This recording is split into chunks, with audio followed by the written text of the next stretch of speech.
وَإِذَا قِيلَ لَهُمْ لَا تُفْسِدُوا فِي الْأَرْضِ قَالُوا إِنَّمَا نَحْنُ مُصْلِحُونَ أَلَا إِنَّهُمْ هُمُ الْمُفْسِدُونَ وَلَكِنْ لَا يَشْعُرُونَ۔ اور جب ان منافقوں سے کہا جاتا ہے کہ زمین میں فساد نہ کرو تو جواب دیتے ہیں کہ ہم تو صرف اصلاح کرنے والے ہیں۔ خبردار، یقیناً یہی لوگ فساد کرنے والے ہیں لیکن شعور سمجھ نہیں رکھتے۔ سامعین، اب ان آیتوں کی تفسیر سماعت کیجیے۔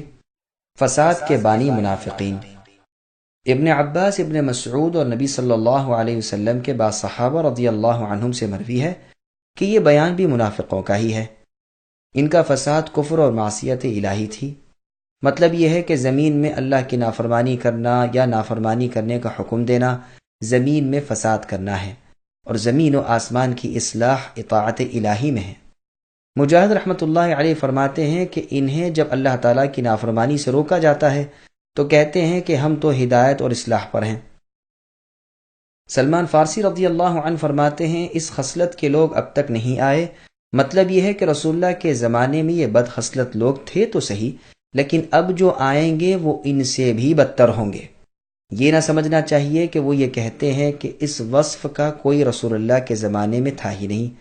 ابن جریر رحمۃ اللہ علیہ فرماتے ہیں کہ ان منافقوں کا فساد برپا کرنا یہ تھا کہ اللہ تعالیٰ کی نافرمانیاں کرتے تھے، جس کام سے اللہ تعالیٰ منع فرماتے تھے اسے کرتے تھے، فرائض الہی ضائع کرتے تھے، اللہ تعالیٰ کے سچے دین میں شک و شبہ کرتے، اس کی حقیقت اور صداقت پر یقین کامل نہیں رکھتے تھے، مومنوں کے پاس آ کر اپنی ایمانداری کی ڈینگے لیتے تھے، حالانکہ دل میں طرح طرح کے وساوس ہوتے تھے، موقع پا کر اللہ تعالیٰ کے دشمنوں کی امداد و اعانت کرتے تھے، اور اللہ کے نیک بندوں کے مقابلے میں ان کی پاسداری کرتے تھے، اور باوجود اس مکاری اور مفسدانہ چال کے اپنے آپ کو مصلح اور صلح جو قرار دیتے تھے۔ قرآن کریم نے کفار سے موالات اور دوستی رکھنے کو بھی زمین میں فساد برپا کرنے سے تعبیر کیا ہے۔ ارشاد ہوتا ہے والذین کفروا بعضهم اولیاء بعض، یعنی کفار آپس میں ایک دوسرے کے دوست ہیں۔ اگر تم نے ایسا کیا، یعنی ان کفار سے دوستی کی، تو زمین میں بھاری فتنہ اور بڑا فساد پھیل جائے گا۔ اس آیت نے مسلمان اور کفار کے دوستانہ تعلقات منقطع کر دیے۔ اور جگہ فرمایا اے ایمان والو، مؤمنوں کو چھوڑ کر کافروں کو دوست نہ بناؤ۔ کیا تم چاہتے ہو کہ اللہ تعالیٰ کی تم پر واضح حجت ہو جائے، یعنی تمہاری دلیل نجات کٹ جائے؟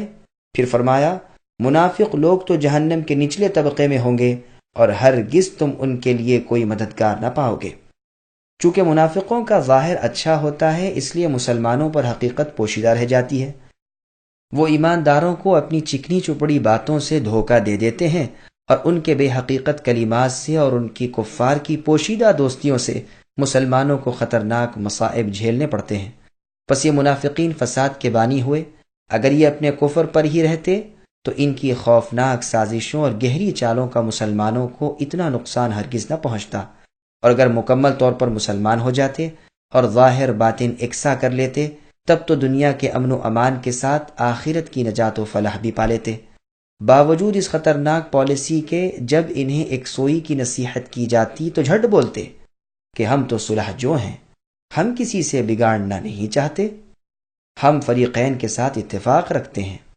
ابن عباس رضی اللہ عنہما فرماتے ہیں کہ وہ کہتے تھے کہ ہم ان دونوں جماعتوں یعنی مؤمنوں اور اہل کتاب کے درمیان صلح کرنے والے ہیں، لیکن اللہ تعالیٰ نے فرمایا کہ یہ سراسر ان کی جہالت ہے، جسے یہ صلح جانتے ہیں وہ عین فساد ہے، لیکن انہیں شعور ہی نہیں۔